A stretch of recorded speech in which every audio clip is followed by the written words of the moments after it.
Muito bem, pessoal, tudo bom? Boa noite. São meia-noite e 25 e eu vou entrar ao vivo no Cloud Hub e aqui no YouTube, aqui no Instagram e no Cloud Hub, porque aqui vai cair, óbvio, né? Vocês sabem. Então eu vou iniciar a live aqui, porque é de extrema importância o que eu gostaria de comentar um pouco com vocês hoje aqui. Deixa eu explicar para vocês direitinho o que está acontecendo no Brasil, de modo preciso, de modo detalhado, porque muita gente está tentando falar sobre o assunto, mas eu percebo que tem muita confusão sobre tudo que está sendo dito. Então, volta e meia eu vou olhar para cá, volta e meia eu vou olhar aqui para o Instagram, tá, pessoal? Então, vamos lá. Muita gente está tentando encontrar algum tipo de solução para o que está acontecendo no Brasil, como se nós tivéssemos um Estado democrático de direito. O que quer dizer isso? As pessoas querem alguma solução que passe pelo TSE, ou pelo STF, ou pelo Senado, ou pela Câmara, ou seja, o Congresso, os dois juntos, como se nós vivêssemos num Estado democrático de direito. O que é um Estado democrático de direito? O Estado democrático de direito é quando o poder constituinte, que é o povo, delega, né, pessoas dentro da sociedade para que elas assumam, então, algumas funções, desde as funções mais menores, né, desde as funções menores até as funções maiores, ou seja, desde guarda municipal, prefeito, vereador, secretário de saúde, secretário de educação, professor em escola pública, etc., desde a questão do município até a questão, passando pelo Estado, membro da federação, até o Estado, até a federação, né? No caso, os altos cargos da República Federativa, que vem a ser ministros da Suprema Corte, que é o topo do Poder Judiciário, ministros do STJ, né, que é o Superior Tribunal de Justiça, e políticos, que são eleitos diretamente pelo povo. No caso, deputados federais, senadores, presidente, e os cargos dos estados, onde você tem o governador do estado, os deputados estaduais, e nos municípios, o prefeito e os vereadores. Eu preciso explicar em detalhe tudo isso, por mais que muitos de vocês já saibam, mas é importante vocês entenderem isso de modo minucioso. E no Estado democrático de direito, o que acontece? No Estado democrático de direito, o nome chama-se democrático porque é por vontade da população. Então a maioria decide por meio de ferramentas como eleições, e aquilo que é decidido por essa maioria mantém-se dessa maneira. Então o Código Penal ele é então tecido, né, construído pelo Legislativo e proclamado, né, pelo Poder Executivo, que é quem executa.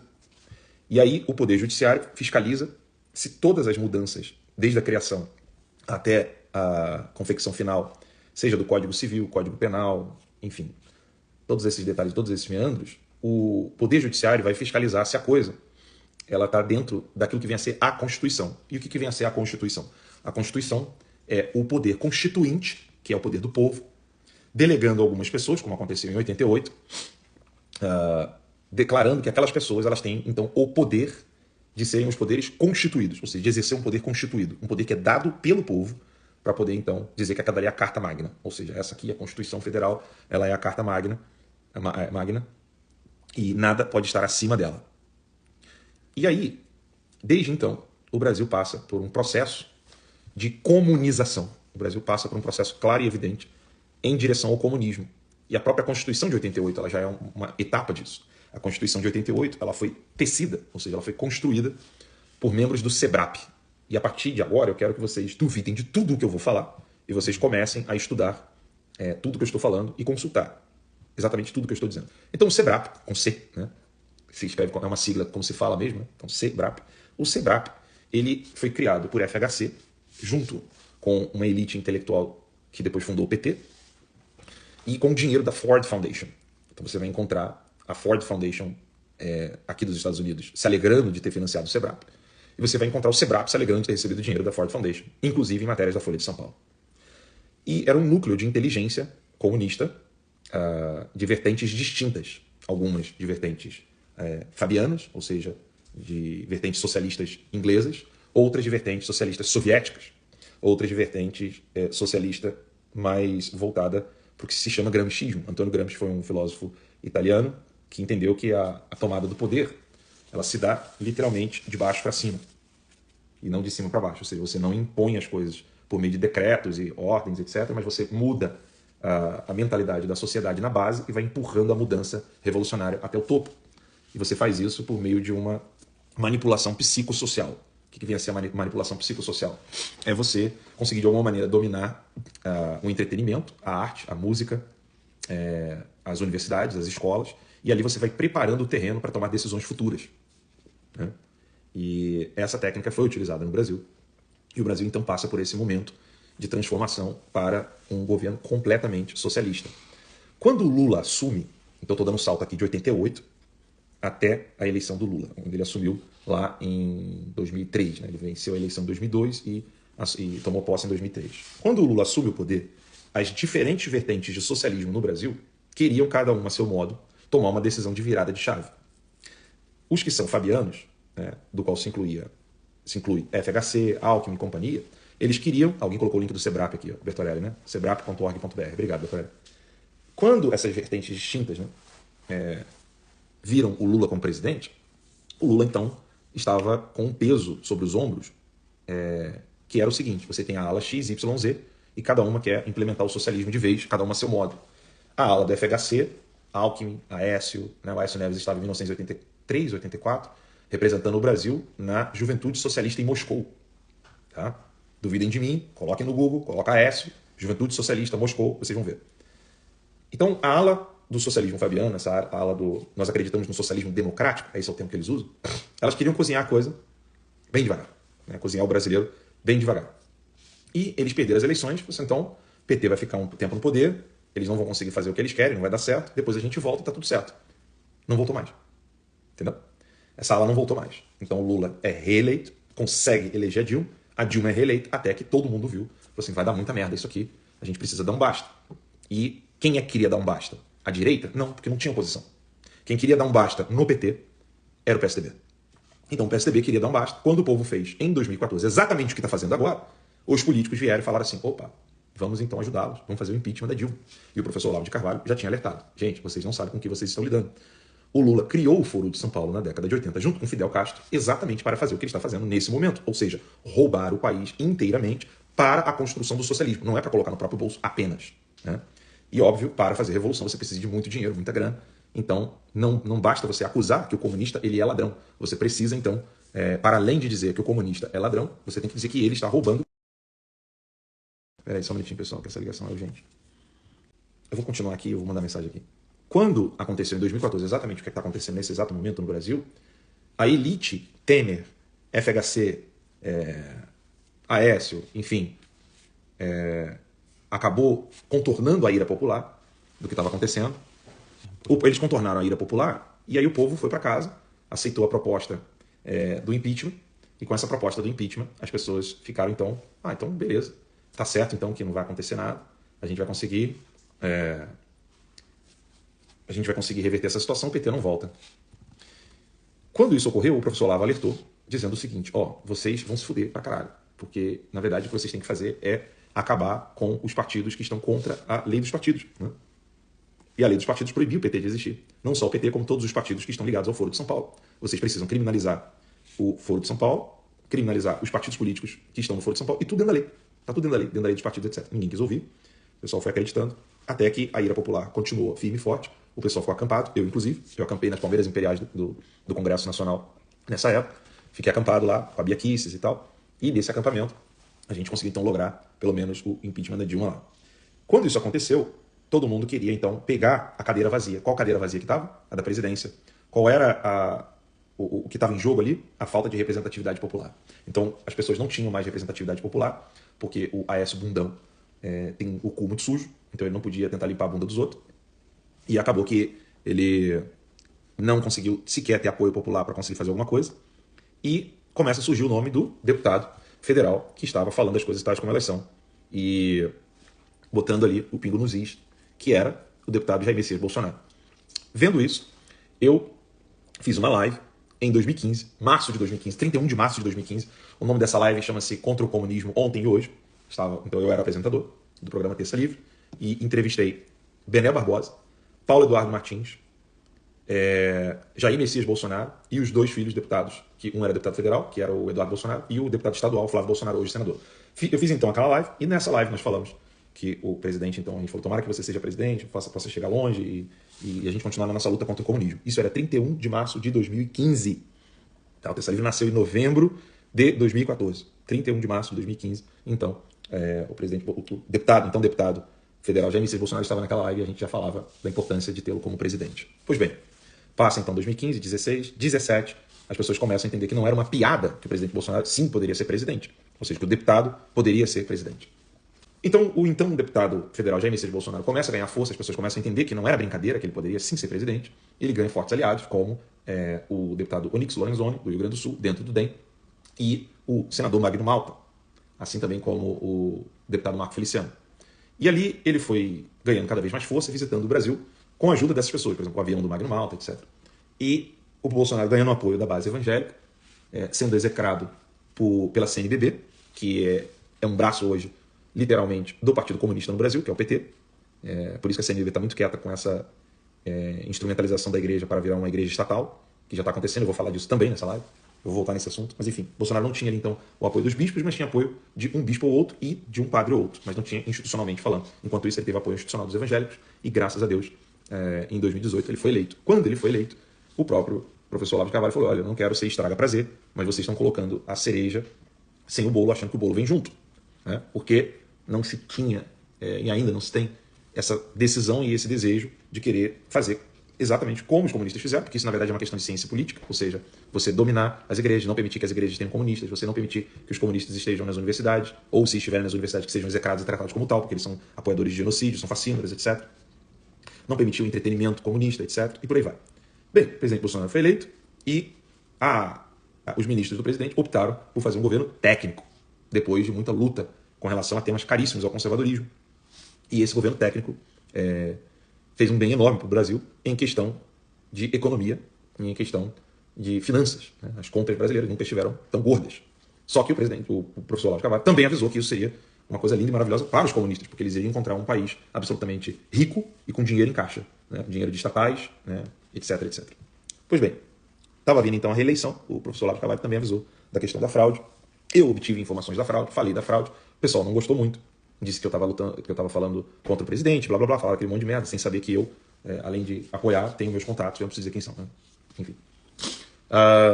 Nesse ínterim, entre a eleição do presidente Bolsonaro e a reeleição, houve uma investida do Poder Judiciário após uma fracassada investida do Poder Legislativo. Então, algumas pessoas no Poder Legislativo tentaram fazer a CPMI das fake news para poder destruir a base do presidente e arrumar, de alguma maneira, uma via legislativa para poder criar já a censura de modo legal, né? Ou seja, de modo legislativo. Só que fizeram a burrice de me convidar. Cheguei lá, estraguei o velório e não foi nada bom para eles. Pelo contrário, foi bom para toda a direita. A minha participação lá na CPMI das fake news, não só a minha, mas de todos que ali participaram. Não deu no Legislativo, o Executivo está na mão do presidente, ele estava conseguindo fazer um trabalho excepcional, inclusive com relação aos mais pobres, no Nordeste, etc. E o Judiciário, então, precisou entrar em cena. E aí que entra todo aquele trabalho feito no Legislativo, como por Joyce Hasselmann, Alexandre Frota e companhia, é jogado para dentro do STF, e aí começam, então, os inquéritos. E aqui é o ponto crucial, que a gente precisa entender. Esse inquérito, esses, né, começou com um, depois foram vários, criados ali, sub-inquéritos, né, um ligado ao outro. Esse inquérito foi criado por ofício, por decisão do ministro Dias Toffoli, né, o primeiro. E o primeiro inquérito das fake news, que foi criado por Dias Toffoli, ele colocou como presidente o Alexandre de Moraes e era para perseguir o procurador Diogo da Lava Jato. Era para acabar de vez com a Lava Jato. Nesse inquérito, ele queria metralhar a Lava Jato, e conseguiu, né? A partir disso, então, ele começa a censurar jornais. E aí a primeira vítima foi a revista Cruzoé, do grupo antagonista. Depois essa investida, isso foi final do ano de 2019, ainda no primeiro ano do governo do presidente Bolsonaro. Depois dessa investida, o povo foi cada vez mais às ruas e lutou cada vez mais contra essa atitude tirânica do Dias Toffoli e do Alexandre de Moraes. Tem matérias em inglês chamando o Alexandre de Moraes e o Dias Toffoli de censores, né, de ditadores, na época da revista Cruzoé. A revista Cruzoé não é formada por patriotas, pessoas preocupadas com o Brasil, é formada por prostitutas. E prostituta funciona assim, você pode até gostar dela, você pode até achar uma pessoa legal, mas se você pagar muito bem, ela fará outra coisa. E foi isso que a Cruzoé fez. Ficou muito quietinha, né, arriou as calças, aceitou o dinheiro e fez o dever de casa, né, de uma prostituta. Foi isso que a Cruzoé fez. Tentaram fazer o mesmo com Terça Livre, eu não aceitei porque eu não sou puta, né? Não aceitei, continuei exercendo meu direito, que está no artigo 220 da Constituição Brasileira. Não só enquanto jornalista e dono de um órgão de imprensa, mas também como um cidadão comum, que é o que eu sou. Não me vendi, perdi a minha empresa, perdi a minha conta bancária pessoal, perdi a conta bancária da minha empresa, precisei sair do país, ficar no exílio, e hoje eu estou 2 anos e meio longe da minha esposa e dos meus filhos. A censura não parou, e eu avisei que ela não pararia, E todo mundo que poderia fazer alguma coisa tinha em mente, e não adianta mentir para mim nem para Deus, tinha em mente o quê? Ah, o Alan sofreu a censura, é injusto, mas é também porque ele fala muito palavrão, né? É porque ele é muito histriônico, sei lá o quê, não sei. Tinha vários argumentos para dizer por que eu fui censurado, né? E aí eu falei, olha, vocês estão brincando com fogo, os próximos serão vocês, e não deu outra, né? Até aqui, como é que está o ranking da censura, né? Começou comigo no Terça Livre, todas as pessoas que estavam ali, o João Eustáquio, Sarah Winter, etc. Aí depois veio deputado Daniel Silveira, vai preso por aquilo que ele não disse, depois ele mesmo pede desculpa, né, para aqueles que o prenderam de modo injusto. Depois disso, eles começaram a derrubar perfis nas redes sociais, aí vai Nicolas Ferreira, Zambelli, Gustavo Gaia, lembrando que o Nicolas Ferreira ainda é vereador e não assumiu como deputado federal, e o Gustavo Gaia ainda é apenas uma pessoa que tem um canal no YouTube e ainda vai subir como deputado federal, ou seja, é um absurdo o que está acontecendo com eles. E eles vão, óbvio, se continuarem nesse ritmo, eles vão fazer o quê? Eles vão derrubar também as contas do presidente da República, o André Valadão, bem lembrado, que é pastor evangélico. Eles vão derrubar a conta do presidente da República, vão derrubar a conta de todo mundo, eles vão silenciar todo mundo, e isso com a anuência da imprensa. Quando censuraram a Jovem Pan, eu podia jurar que as pessoas iriam acordar ali. Ali eu pensei que as pessoas iriam acordar. Mas teve deputado que foi assistir jogo do Flamengo. E no dia seguinte, o presidente Bolsonaro estava fazendo uma live para dizer que não era feminista. Ou seja, que ele não odiava mulheres. O que já é um absurdo de se defender de uma acusação dessa. O pessoal não estava entendendo. O presidente Bolsonaro foi literalmente enganado por pessoas burras, né, que falaram para ele que não, fica tranquilo que você vai conseguir votos suficientes para evitar fraude. E o presidente acreditou nessas pessoas. Então, aconteceu a fraude que eu falei que ia acontecer, do jeito que eu falei que ia acontecer. Agora as pessoas estão nas ruas, de modo valente, corajoso, acampados, lutando. Mas muita gente ainda não entendeu o que está em jogo. Por quê?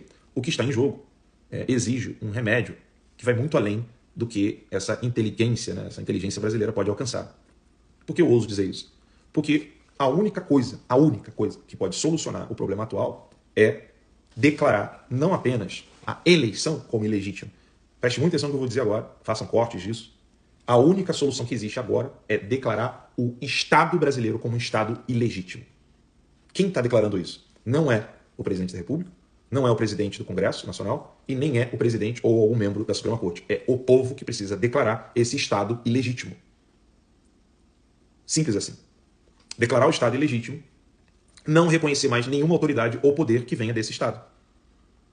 Não tem mais como reconhecer isso. Então qualquer tentativa que vocês pensem, não, olha, está escrito aqui na lei, se a gente pedir isso, vai acontecer aquilo. Não, vocês estão malucos, vocês estão entregando roupa de freira, indo com um puteiro, entregando pra puta e falando assim, vem cá, vem pro convento. Aí a puta fala, não, eu não vou continuar no puteiro. Aí você volta pra multidão e fala, pessoal, tentei, tá aqui o hábito da freira, a freira não quis usar a roupa de freira e vai continuar como puta.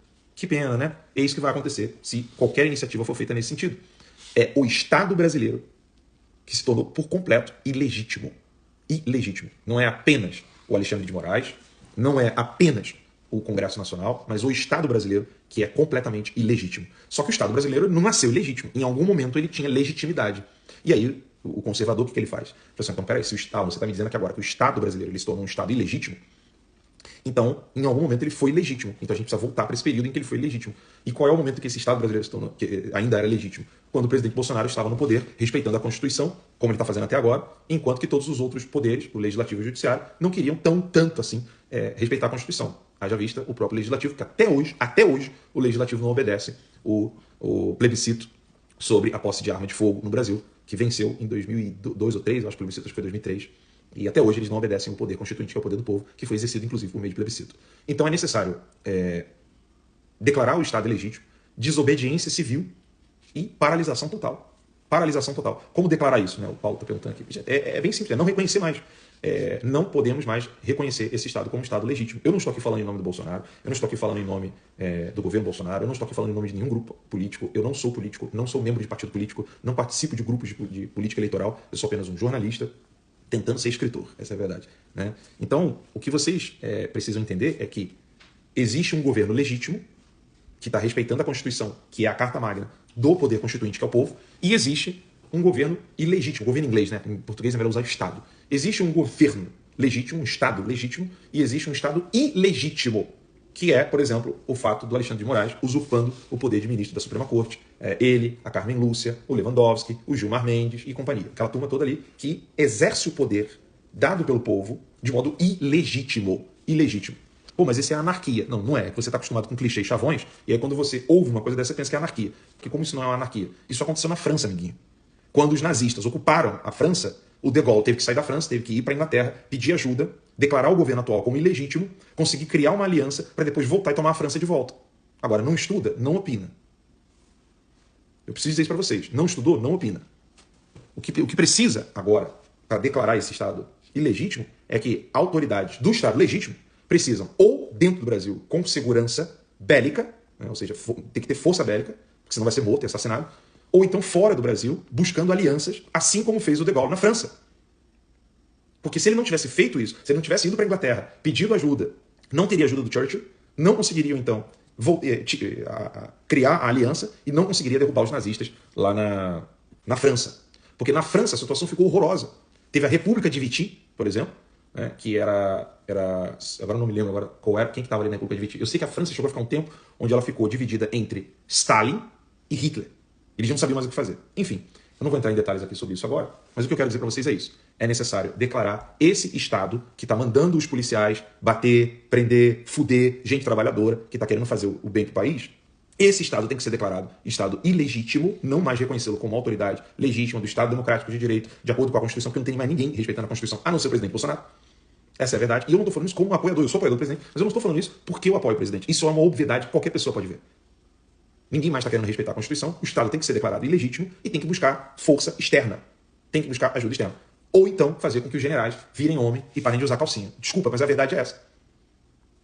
Tem general que é homem? Tem. Tem. Tem general que é homem? Tem general que é sério? Tem. Mas tem muito general burrinho. Né? Tem general que não dá para confiar. Né? Então é necessário declarar esse Estado ilegítimo, buscar apoio internacional. Esse apoio internacional não é bélico, tá? É apoio de informação. Ou seja, deputados, senadores eleitos, deputados eleitos, procurarem fora, né, denunciar tudo o que está acontecendo no Brasil. Deputados que estão perdendo perfis, pessoas que estão sendo cerceadas pelo questionamento do processo eleitoral e das eleições, etc. Porque o que aconteceu no Brasil não é o mesmo que aconteceu nos Estados Unidos. Não fiquem repetindo chavões e clichês. O que aconteceu no Brasil foi totalmente diferente. Nos Estados Unidos, uma empresa privada, de modo canalha e sem vergonha, derrubou a conta do presidente em exercício, que era o Donald Trump. No Brasil, não é a Big Tech, não são as empresas privadas que estão fazendo isso. Eu perdi a Wix, eu perdi o Twitter, eu perdi o PayPal, eu perdi o YouTube, eu perdi o Twitter, eu perdi o Instagram. Esse aqui não é o meu Instagram, né, da conta verificada e tal, que é o Alan Santos BR. Esse aqui é o Alan do Tercalib, que vai durar, eu acho que mais poucas horas. O que aconteceu foi o Alexandre de Moraes querendo multar diariamente uma empresa privada no Brasil, o que também já é uma usurpação de poder. A lista é grande, né, daquilo que o Alexandre de Moraes faz, que ele usurpa poder. Ele multa essas empresas diariamente para que elas bloqueiem essas pessoas, não só no Brasil, como fora do Brasil. Coisa que não acontece na China e nem em Cuba. O governo cubano não faz isso, o governo chinês não faz isso. Mas no Brasil o Alexandre de Moraes consegue. Então, é diferente o que está acontecendo. Então, se os parlamentares eleitos e os parlamentares que vão assumir ainda o cargo saírem e pedir asilo político do lado de fora do Brasil mesmo e começar a buscar apoio entre senadores, aqui nos Estados Unidos, na Itália, na Inglaterra, até mesmo, não só políticos, mas a imprensa, e dizer abertamente o que está acontecendo, os olhos irão voltar-se para o Brasil. E aí sim, o Alexandre de Moraes e todos aqueles que estão usurpando desse poder ilegítimo podem ser derrubados. Vocês precisam entender isso. Declarar esse poder do Estado atual um Estado ilegítimo. Ele é ilegítimo. É um Estado ilegítimo. Não é só um judiciário ilegítimo, um legislativo. É o Estado que está ilegítimo, porque só o Bolsonaro é que está seguindo a Constituição. É óbvio, mas Alex, mas ele é o presidente. Bem, de acordo com dois poderes ilegítimos, que é o judiciário e o legislativo, ele já não é mais presidente a partir de 1º de janeiro. Ou seja, a obviedade que todo mundo sabe como aconteceu, talvez não como, mas todo mundo viu o que aconteceu, que foi a fraude eleitoral, seja por meio da mudança de contagem de votos, seja por meio do cerceamento da paridade na disputa eleitoral, onde você não tem as mesmas armas, ou seja, houve um favorecimento evidente, né, e descarado para o PT e para a esquerda, e um cerceamento com relação ao presidente Bolsonaro, o que já declara que é uma eleição também igualmente legítima. Então, ou seja, a fraude se deu de várias maneiras, né? Ela não se deu só com mudança de contagem de votos. Você tem ali um problema que censura, para mim, já é fraude. Né? Censura eleitoral já é fraude. Então, repito, eu precisei explicar tudo isso para vocês. O Estado está ilegítimo. E agora eu vou dar a pior notícia do mundo para vocês. Não é notícia, mas o pior cálculo de ciência política para vocês, caso isso de declarar, essa estratégia de declarar esse Estado ilegítimo não aconteça. O que vai acontecer? Né? O óbvio do óbvio do óbvio do óbvio. Vai ter ali os engomadinhos, né, de gravatinha, chegando no presidente da República, dizendo para ele, aguenta firme, 2026 você volta, vai dar tudo certo, a gente vai dar a volta por cima, vai estar bem legal, a gente vai conseguir fazer uma mudança no Brasil, você fez um bom trabalho, parabéns, tchau, fica com Deus. Quem que está dando essas dicas para o presidente? Eu vou dizer para vocês, são os mesmos que não querem prestar continência para ele, dentro das Forças Armadas. São os mesmos que não querem prestar continência para ele, não quer reconhecê-lo como chefe supremo das Forças Armadas. Inclusive, esse vagabundo aí do PL que está iludindo o presidente da República enquanto coloca rios de dinheiro no bolso. Tanto por meio de fundo eleitoral, quanto por meio de políticos que ele conseguiu colocar lá, e Fábio Farias da vida, exatamente. Então, assim, se vocês não tomarem a rédea do que está acontecendo agora, vocês, povo, não tomarem a rédea do que está acontecendo agora, eu já digo o que vai acontecer. Eu já digo. Né? Vão ficar iludindo o presidente, vocês vão ficar aí quietos na de vocês, acreditando que as coisas vão mudar por meio desse Estado ilegítimo, o Lula volta ao poder, e aí voltamos a 2003, onde o Lula precisaria, então, virar a chave para o Brasil se tornar completamente comunista, e agora o Lula vai ter todo o apoio que ele não tinha em 2003 para que o Brasil vire completamente uma Venezuela, um paga-pau para a China, onde você vai ter ali uma elitezinha com muito dinheiro, né, ganhando contratos com a China, ganhando contratos com o governo, seja o governo municipal, estadual, federal, e o povão só se fudendo e perdendo tudo, tendo que vir para os Estados Unidos ou ir para outros países, pedir asilo, porque vai estar comendo cachorro, vai estar na merda, sem entender nada do que está acontecendo. Vocês estão mudando o Brasil, vocês estão fazendo história. Vocês são muito corajosos e fortes, só que é necessário que vocês declarem que o Estado atual é ilegítimo. Não declarem esse Estado censor, tirânico como um Estado legítimo. Parem de pensar em qualquer solução que possa pedir a uma prostituta para que ela vista um hábito de freira. Não vai rolar. Pedir para o Alexandre de Moraes, pedir para o STF, ou pedir para quem quer que seja, para que a coisa certa seja feita, não vai rolar. As Forças Armadas não são poderes da República. As Forças Armadas elas podem atuar uma vez que a população está em risco e o Estado Democrático de Direito está em risco. Mas, além disso, já está acontecendo. Então, o que falta para as Forças Armadas agirem? Uma força inigualável, popular, declarando esse Estado ilegítimo e dizendo em alto e bom som para o mundo inteiro ouvir, o mundo inteiro, que esse Estado ilegítimo está sendo utilizado para a destruição da vida dos brasileiros. Enfim, é isso. Eu espero ter ajudado de alguma maneira. Repito, não sou político, não faço parte de grupo político, não faço parte de partido político, nada. Só sou um jornalista no exílio, 2 anos e meio sem ver esposa e filhos, querendo um futuro melhor para o meu país. É só isso que eu sou. No Brasil as pessoas dão mais ouvido a quem tem helicóptero, jatinho, tá cheio da grana. Quando você tá na merda e fudido, você só estuda, você não é muito... nem quer te ouvir, né? Enfim, falei que ia ter fraude, rolou a fraude. Falei que o povo precisava de ir pra rua, senão ia dar merda. Vocês foram pra rua. Agora, entendam. Declarem esse Estado ilegítimo e vamos trazer o Brasil de volta. Tá bom? Deus abençoe, um beijão. Fiquem com Deus.